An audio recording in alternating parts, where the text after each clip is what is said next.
Вітаємо Тетяну.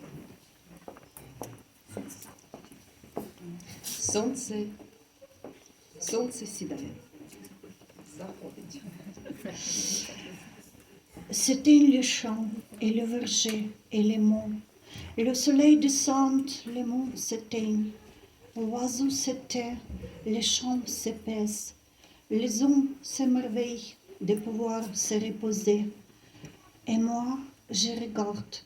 Et mon âme vole jusqu'à un verger obscur en Ukraine. Je vole, et je rime ma pensée. Et c'est comme si mon âme se reposait. C'était le champ et le verger et les monts. Un firmament bleu paraît une étoile. Étoile,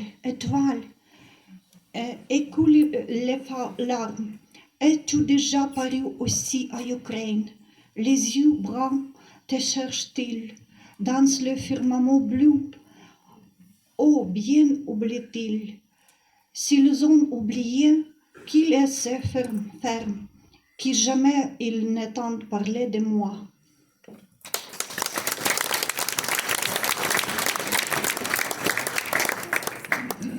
Ну а зараз Леся Українка, жінка. Жінка, яка в свою чергу перенесла цю боротьбу у філософську площину і наділяючи глибоким символізмом і вірою все, що про силу людського духу. Її поезія – це заклик до боротьби, до незламності навіть перед найтяжчими випробуваннями. Ми усі знаємо її біографію, ми не будемо дуже зупинятися тут. Лише хочеться сказати, що попри переслідування влади та хворобу, вона залишалась завжди залишила неоцінений спадок, що надихає покоління України і не лише України, всього світу. On passe vers Lesia Ukrainka. C'est une poète, dramaturge, une militante sociale ukrainien qui était exceptionnelle. Donc, de nom, elle est Kosach. Donc, Ukrainka, c'est pseudonyme. Et donc, le pseudonyme qui provient du mot Ukraine. Et donc, on va voir que par son pseudonyme déjà, elle présente toute l'Ukraine et donc elle est porte-parole de l'Ukraine.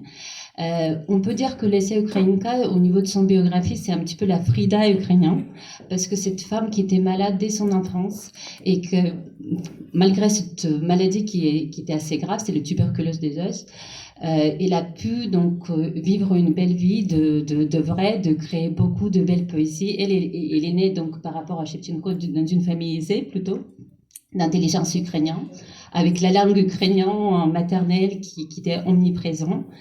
Et elle est donc quelqu'un qui représente cette mélancolie, à la fois une belle poésie ukrainienne et qui ouvre le XXe siècle pour l'art contemporain ukrainien du XXe siècle.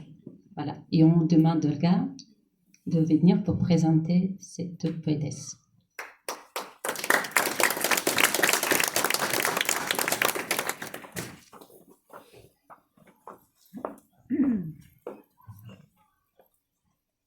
Espérance.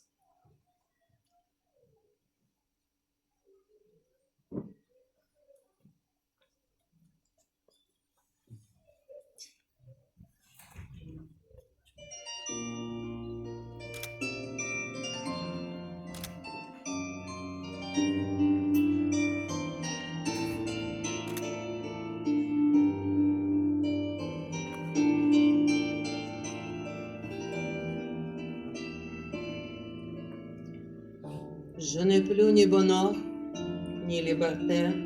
Une seule espérance me restait. Espérance, revenir un jour dans ma belle Ukraine, revoir une fois le terre longtemps, contempler encore le Dnipro si bleu, et vivre ou mourir importe bien peu. Revoir une fois le terre, le plaine, et brûler au feu d'un pain ancien. Je n'est plus ni bonheur, ni liberté.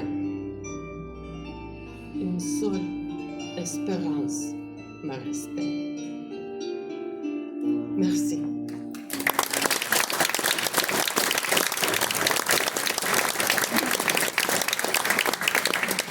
А зараз ми зустрічаємо наших українських Олену Валентину у складі повного хора «Дружба корон хатин» з піснями «Гей, соколи» і «Ой, лузі червона калина». «Гей, соколи» – це пісня популярна в Україні і у Польщі з незвичайною історією виникнення. За популярною версією музику було покладено на вірш польсько-українського поету Тимко Падури. «Ой, у лузі червона калина». Думаю, що представляти не будемо, будемо співати усім. J'ai une deuxième présentatrice là avec moi. Non, elle ne peut pas venir. Elle peut juste être à côté de maman. Et donc là, on fait une petite pause musicale. On va, c'est un travail commun. Donc, je vous présente en demandant de les lever. Donc, Nina, on se lève. Nina, Olena, Ludmila, Natalia, Valentina. Voilà, c'est donc les dames ukrainiennes qui sont venues en Ukraine suite à la guerre et qui ont se joint à chorale, donc à Larissa avec Valentina et avec Robert, qui se cache un petit peu derrière, mais vous allez le détecter tout à l'heure.